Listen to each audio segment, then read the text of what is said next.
Nikita Kessa pleaded not guilty today to first-degree intentional homicide, theft, and hiding corpses related to the deaths of his mom and his stepdad.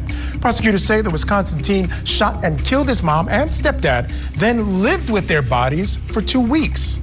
Authorities also say Kessep was tied to a group of neo-Nazis that advocates for the use of violence and terrorism. As part of that group, Kessep allegedly had a plan to assassinate President Trump. February 2025. Waukesha, Wisconsin. A quiet neighborhood of well-kept homes and manicured lawns was about to become the epicenter of a case that would stun America. When deputies entered the house on Cider Hills Drive that morning, they were met with an overwhelming stench of decay. What they discovered inside defied all expectations. The decomposing bodies of Tatiana Kessep and Donald Mayer, hidden beneath blankets and garbage. But the true shock came when investigators learned who was responsible. Nikita Kessep, a 17-year-old honor student with perfect attendance at Waukesha West High School. A teenager described by teachers as quiet and diligent. A young man who had never been in trouble before. For nearly 2 weeks after murdering his mother and stepfather, Nikita continued attending online classes, submitting assignments, and even shoveling snow outside the home where his parents' bodies rotted. He sent text messages from his dead stepfather's phone, telling co-workers Donald was sick and couldn't come to work. When police finally caught up with him in Kansas, they found more than just a teenage fugitive. Inside his stepfather's Volkswagen Atlas were a Smith & Wesson .357 Magnum, $14,000 in cash, stolen jewelry, and the family dog.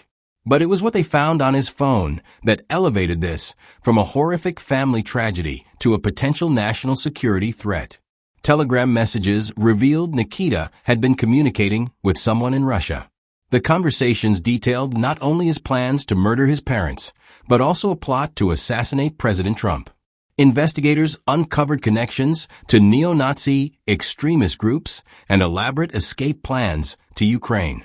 How does a seemingly normal teenager transform into someone capable of shooting his mother multiple times, executing his stepfather with a bullet to the back of the head, and then living alongside their decomposing bodies for weeks? What invisible warning signs were missed by everyone around him? And most disturbing of all, was this double homicide just the beginning of something far worse? If you're fascinated by cases where seemingly normal people commit unthinkable crimes, hit that subscribe button now. This is the story of Nikita Kessep, the perfect student who became a killer with presidential assassination plans. Moldova, a small Eastern European nation nestled between Romania and Ukraine. This was where Tatiana Kessep's story began, in a country struggling with economic hardship after the collapse of the Soviet Union. Like many Moldovans seeking better opportunities, Tatiana dreamed of a new life in America.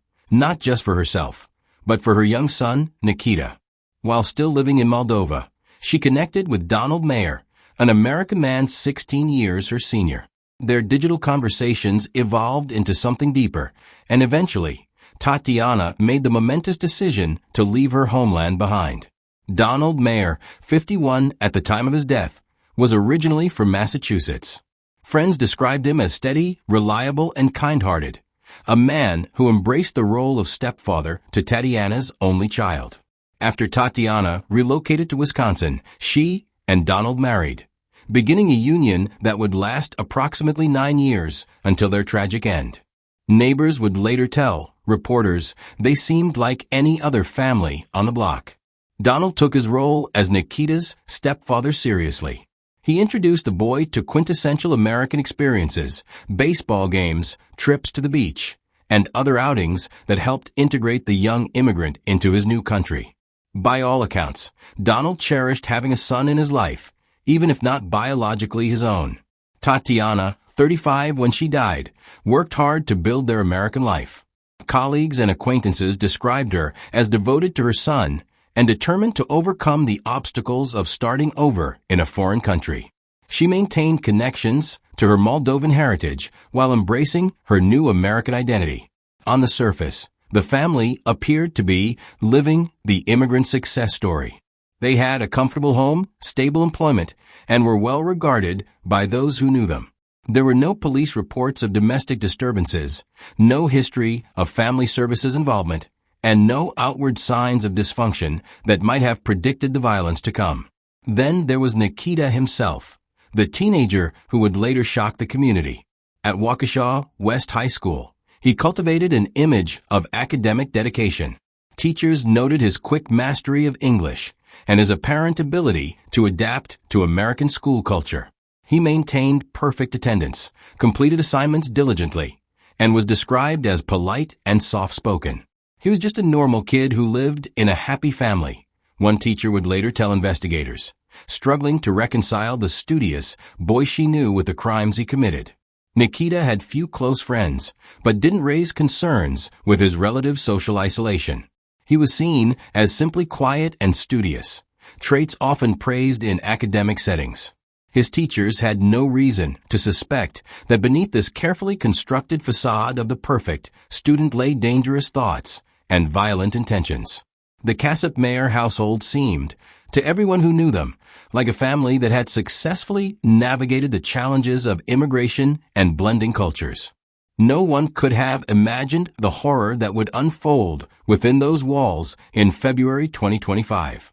While Nikita maintained his facade of the model student at Waukesha West High School, a darker reality was taking shape away from public view. Despite his academic success, Nikita's social circle had grown increasingly narrow. He lacked a driver's license, unusual for American teenagers his age, which further limited his independence and social opportunities outside the family home. As his in-person connections dwindled, Nikita's digital life expanded in concerning directions. Unknown to his parents or teachers, he had established communication with individuals overseas, most notably a male contact in Russia. These weren't innocent exchanges between pen pals. Digital forensics would later reveal conversations filled with extremist ideologies, revolutionary rhetoric, and violent fantasies. On the messaging platform Telegram, chosen for its encryption and privacy features, Nikita engaged in lengthy discussions about radical political views. He expressed interest in neo-Nazi ideology and the Order of Nine Angles, an extremist group known for its violent, accelerationist philosophy. These conversations weren't merely theoretical. They included specific plans and actionable ideas. In these digital exchanges, Nikita outlined an elaborate scheme. After killing his parents, he would use their resources to flee to Ukraine. He inquired about ways to evade law enforcement, cross borders undetected, and establish a new identity. His Russian contact provided encouragement and tactical advice, feeding Nikita's growing radicalization. Most alarming were the discussions about political violence.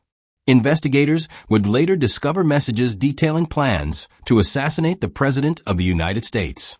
While the feasibility of such a plot remains questionable, the intent was clear and documented. Nikita wasn't just fantasizing. He was methodically planning a progression from family violence to political terrorism. All of this occurred while Nikita continued to excel academically. Teachers saw only his completed assignments and perfect attendance record. His parents, though living under the same roof, remained unaware of the violent ideology taking root in their home. The digital walls Nikita constructed between his public persona and private thoughts proved impenetrable, until it was too late.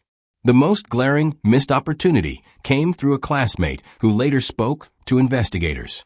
This student revealed that Nikita had explicitly shared his homicidal and suicidal thoughts. "I know how it feels to not exist," he reportedly told her before making a statement that should have immediately raised alarms. He told her he planned to kill his parents and then himself. The classmate, unsure how to respond to such a disturbing confession, attempted to dissuade him and suggested he seek help. Nikita rebuffed these suggestions and issued a warning. There would be consequences if she shared what he had told her. Intimidated and perhaps not fully grasping the seriousness of his threats, she kept his comments to herself. This critical moment, when direct intervention might have prevented 2 deaths, passed without action. No school counselor was notified. No parents were alerted. No mental health professionals were consulted. The threat remained contained between 2 teenagers, one of whom was actively planning murder. As investigators would later piece together, Nikita wasn't just hiding his true self. He was methodically preparing for violence while maintaining a convincing mask of normalcy. This duality would make what happened next all the more shocking to everyone who thought they knew him. February 11, 2025, began like any other Tuesday in the Casadmeyer household. Donald prepared for work, Tatiana went about her morning routine, and Nikita appeared to be getting ready for school. Nothing in the family's interactions that morning suggested the violence that would unfold. No arguments were reported by neighbors. No unusual sounds drew attention.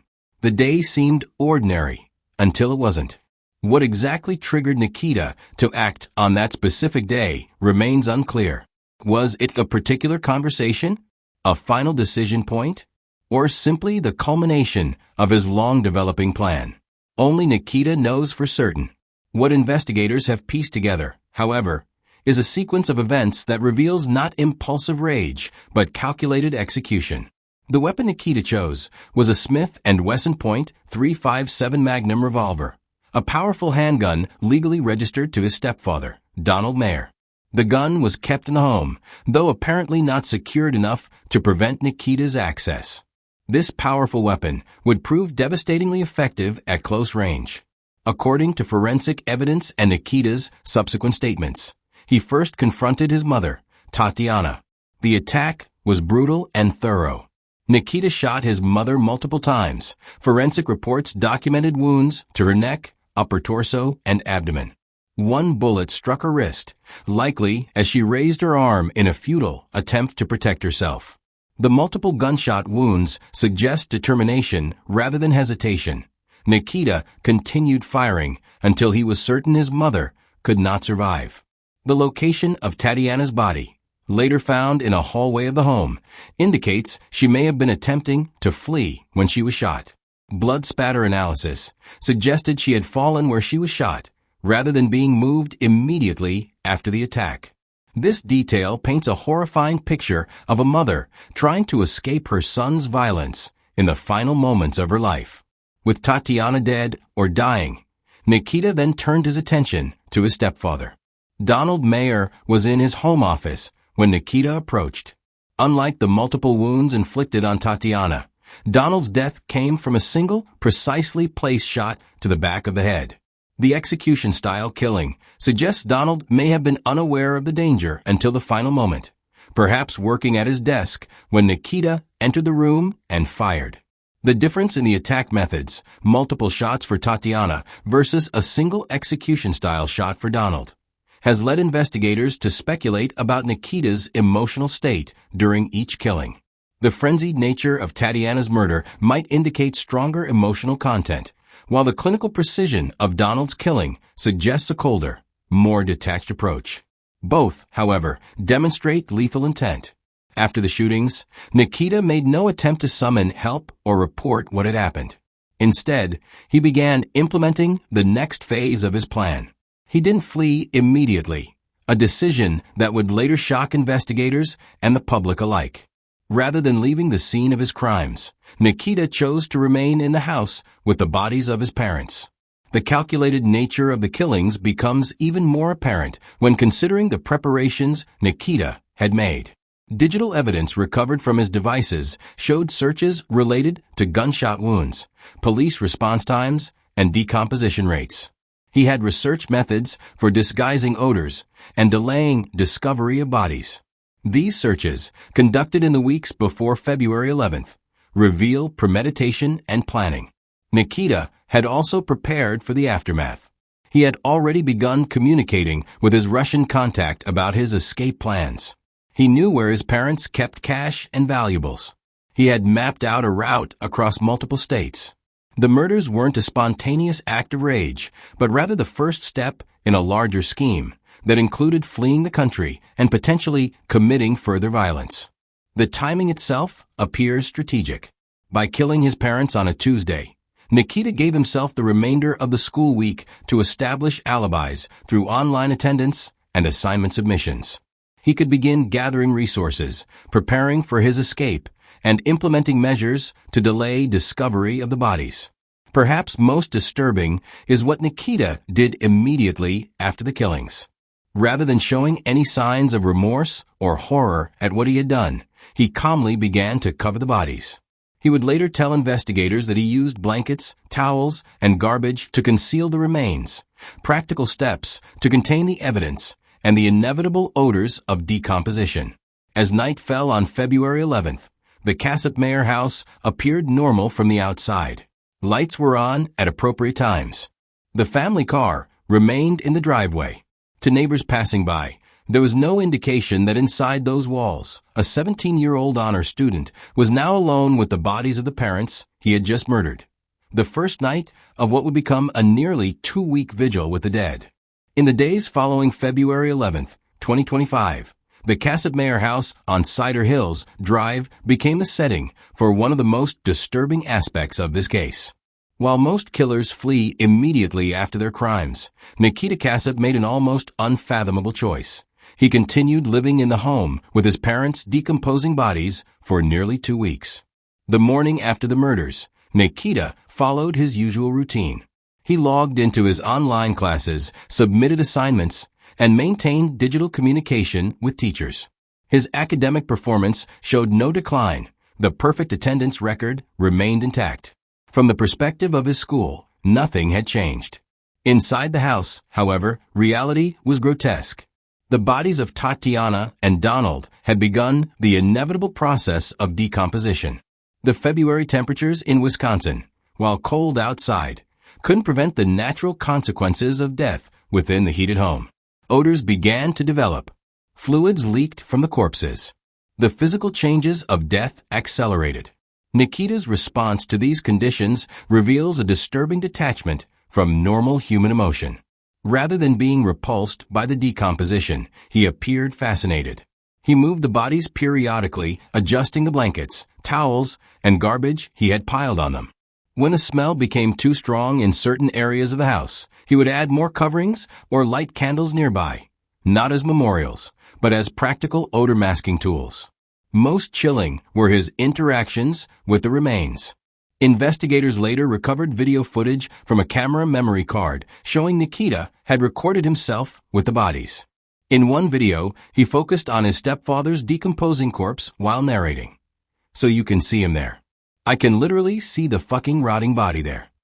His tone in these recordings was described by investigators as matter-of-fact and devoid of emotion, as if he were documenting a science experiment rather than the aftermath of patricide and matricide.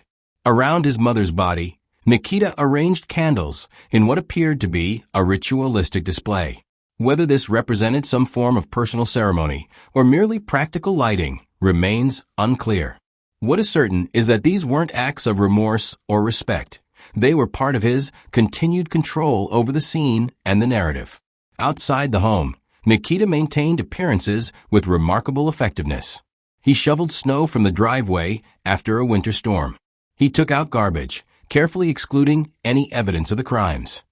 He even waved to neighbors who saw him outside. One neighbor later told police she had seen Nikita walking around the property and had no indication anything was amiss. Perhaps his most calculated act during this period was his digital impersonation of Donald Mayer. Using his stepfather's phone, Nikita sent text messages to Donald's workplace, family members, and friends. These messages claimed Donald was sick and unable to come to work or communicate directly. To Donald's mother, he texted that due to unfortunate circumstances, Donald would be out for another week. These messages, while raising some suspicions due to their unusual phrasing and timing, successfully delayed any immediate welfare checks. Donald's colleagues noted the messages seemed out of character. Donald had rarely missed work and never communicated so vaguely, but they initially accepted the explanation of illness. Throughout this period, Nikita was methodically preparing for his escape. He gathered cash from around the house, eventually accumulating approximately $14,000. He collected jewelry worth another $14,000. He researched routes out of Wisconsin and continued communicating with his Russian contact about his plans to flee to Ukraine. the psychological state required to live alongside the decomposing remains of one's parents defies conventional understanding. Forensic psychologists, who later reviewed the case, suggested this behavior indicated an extreme dissociative response or profound psychopathology. The ability to eat, sleep, and function normally in a house containing the rotting bodies of his victims points to a level of compartmentalization rarely seen even in homicide cases. On February 23, 2025, nearly 2 weeks after murdering his parents, Nikita Kassup finally set his escape plan in motion. A neighbor later reported seeing him that morning, loading items into his stepfather's 2018 Volkswagen Atlas SUV. The witness noted something unusual. Nikita was alone, without his parents in sight, handling the family's small black dog, Toby. This departure wasn't impulsive. Evidence recovered from Nikita's devices revealed meticulous planning that had begun weeks before the murders. He had researched routes across the United States, focusing on paths that would avoid major cities and their higher police presence. He had studied border crossings and identified potential weak points. He had even researched how to obtain false identification documents. Before leaving the house on Cider Hills Drive for the final time, Nikita gathered his prepared resources. The approximately $14,000 in cash had been collected from various hiding spots throughout the home: his parents' wallets, a bedroom drawer, and what appeared to be emergency cash reserves. He also took jewelry valued at another $14,000, including his mother's wedding ring and several gold necklaces. Nikita packed light, primarily clothing, some food for himself and the dog, and of course, the murder weapon. The Smith & Wesson .357 Magnum that had killed his parents was placed on the passenger side floorboard, along with ammunition and the spent shell casings he had collected from the murder scene. He also took both his parents' driver's licenses and credit cards. With these preparations complete, Nikita locked the house, leaving his parents' decomposing bodies inside, and began his journey west. His first day took him south through Illinois, where highway cameras captured the distinctive Volkswagen Atlas crossing the state line. He avoided Chicago's congested highways, instead taking rural routes that attracted less attention. By nightfall on February 23rd, Nikita had reached Iowa. Security footage from a truck stop near Des Moines showed him purchasing gas, food, and supplies for the dog. The cashier later told investigators that nothing about the teenager seemed unusual. He was polite, paid in cash, and didn't linger. The only detail that might have seemed odd was a teenager traveling alone with a dog, but not enough to raise alarms. From Iowa, Nikita continued westward into Nebraska on February 24th to 25th. His path followed Interstate 80, the main east-west corridor across the state. Gas station receipts and surveillance footage documented his progress. He stayed overnight at roadside motels, paying in cash and using false names during check-in. At each stop he kept the dog close, perhaps the only living connection to his previous life. By February 26th, Nikita had crossed into Wyoming, where the vast, open landscapes and sparse population offered both freedom and isolation. He made brief stops in small towns, continuing to use cash for all transactions to avoid creating an electronic trail. His westward trajectory suggested he might be heading toward the Pacific coast, though his ultimate destination remained unclear to investigators at the time. On February 27th, Nikita entered Colorado, where highway cameras again captured the Atlas traveling along Interstate 70 through the Rocky Mountains. His path then shifted, turning south toward Kansas rather than continuing west. This deviation from the most direct route to the West Coast suggested he might be improvising or following a more complex plan than a simple westward flight. By February 28th, Nikita had traveled approximately 800 miles from Wisconsin. He had successfully crossed through 5 states without being apprehended. He had managed his resources carefully, maintaining a low profile and avoiding behaviors that might attract attention. To anyone observing him at gas stations or rest stops, he appeared to be just another young traveler with his dog. What Nikita couldn't have known was that back in Wisconsin, the carefully constructed delay tactics he had implemented were finally breaking down. The house on Cider Hills Drive was about to receive visitors who would discover the gruesome secret he had left behind. On February 28, 2025, at approximately 11:25 p.m., Officer James Keller of the Waukene Police Department in Trego County, Kansas, observed a dark-colored Volkswagen Atlas roll through a stop sign at an intersection. It was a routine traffic violation that would lead to the unraveling of Nikita Kassup's carefully constructed plan. Officer Keller activated his lights and initiated a traffic stop. The driver, a young male who appeared to be a teenager, pulled over without hesitation. When asked for his license and registration, the young man seemed nervous but compliant. He identified himself as Nikita Kassup and claimed he was traveling to visit relatives. A small black dog sat in the passenger seat, occasionally barking at the officer.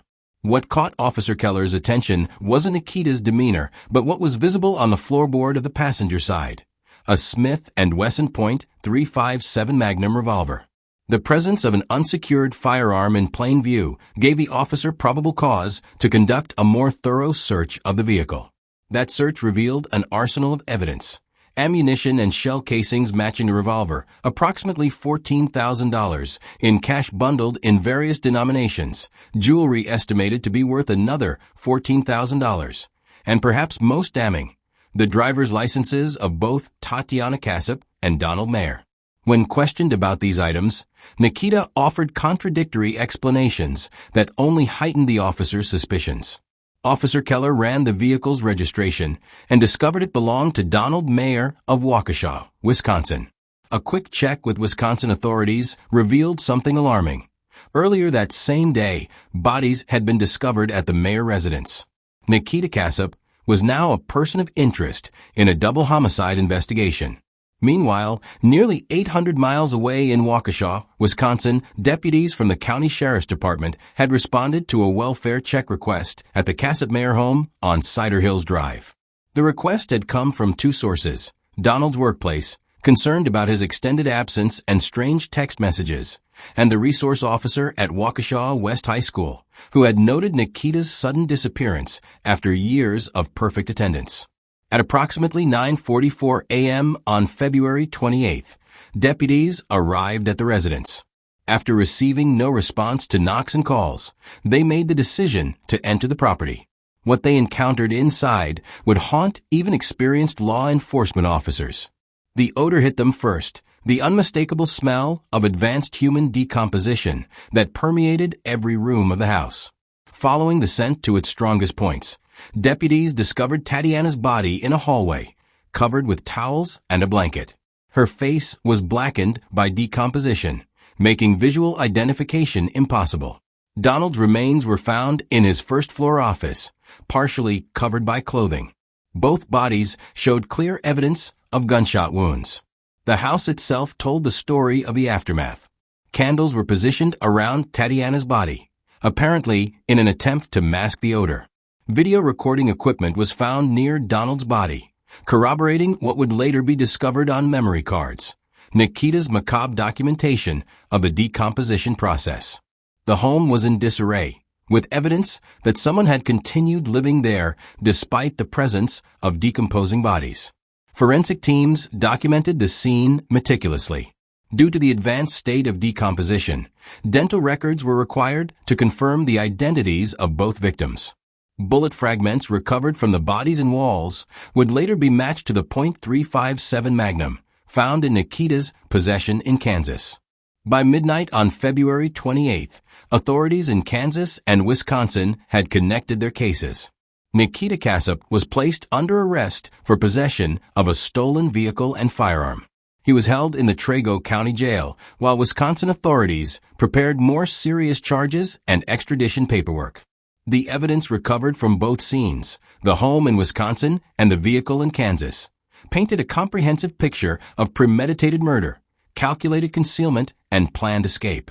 What remained to be understood was the why, the motive that had driven a seemingly normal teenager to commit such horrific acts against his own family. As investigators dug deeper into Nikita Kassup's digital footprint, they uncovered a disturbing web of communications that transformed their understanding of the case. What initially appeared to be a family tragedy, albeit a horrific one, revealed itself as potentially something far more dangerous, the first step in what could have become a domestic terrorism plot. The key evidence came from Nikita's phone, recovered during his arrest in Kansas. Forensic analysis revealed extensive communications on Telegram, an encrypted messaging platform known for its privacy features and popularity among extremist groups. These weren't casual conversations with peers, but detailed exchanges with at least one individual based in Russia. The Russian contact, whose identity authorities have not publicly disclosed, appeared to serve as both mentor and enabler to Nikita's darkening worldview. Their conversations, spanning months before the murders, showed a progression from political discussions to explicit planning of violence. The contact provided Nikita with links to extremist manifestos, tactical guides, and ideological materials associated with accelerationist neo-Nazi groups. Most significant among these connections was Nikita's interest in the Order of Nine Angles, O9A, a neo-Nazi occult group founded in the United Kingdom, but with international reach. The O9A is known for promoting a philosophy that glorifies violence, chaos, and the overthrow of existing social orders. The group advocates culling, their term for human sacrifice, as a spiritual practice and path to advancement within their ideology. Prosecutors later revealed that Nikita had downloaded materials related to O9A philosophy and had discussed its principles with his Russian contact.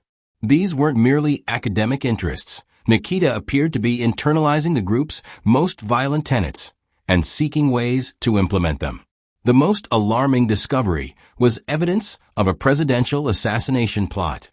In messages exchanged after Christmas 2024, Nikita and his contact discussed specific plans to target then-President Trump. The conversations included research on presidential travel schedules, security protocols, and potential attack methods. While many aspects of the plan showed naivety about the realities of presidential security, the intent was clear and documented. How did these extremist connections relate to the murders of Tatiana and Donald? The digital evidence revealed a calculated progression. In Nikita's mind, killing his parents wasn't just an end in itself, but a necessary first step toward his larger ambitions.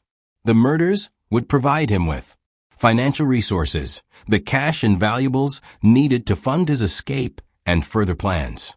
Transportation, access to his stepfather's vehicle without questions. Time, a window of opportunity before the bodies were discovered. Freedom from oversight, removing the two people most likely to notice and intervene in his radicalization. In messages sent just days before the murders, Nikita told his Russian contact, "After I handle my family situation, I'll have what I need to move to the next phase." This next phase apparently referred to his travel to Ukraine, where he believed he could connect with other extremist elements and potentially advance his plans for political violence. The connection between domestic violence and extremist ideology isn't unique to this case. Security experts have noted that many individuals who commit ideologically motivated attacks begin with violence against family members or intimate partners. What makes Nikita's case particularly disturbing is the youth of the perpetrator and the calculated nature of his progression from family murder to planned political violence. For investigators, the discovery of these extremist connections elevated the case from a local tragedy to a matter of national security interest. What began as a murder investigation now involved federal authorities concerned with domestic terrorism and foreign influence operations targeting vulnerable American youth. On March 3, 2025, Nikita Kassup was initially charged with operating a motor vehicle without owner's consent and theft of movable property. As the investigation progressed and evidence mounted, prosecutors expanded the charges dramatically. By late March, Nikita faced 2 counts of first-degree intentional homicide, 2 counts of hiding a corpse, theft of property exceeding $10,000, 2 counts of identity theft for misappropriating personal identification to obtain money. At his preliminary hearing in April 2025, the court found probable cause to proceed to trial.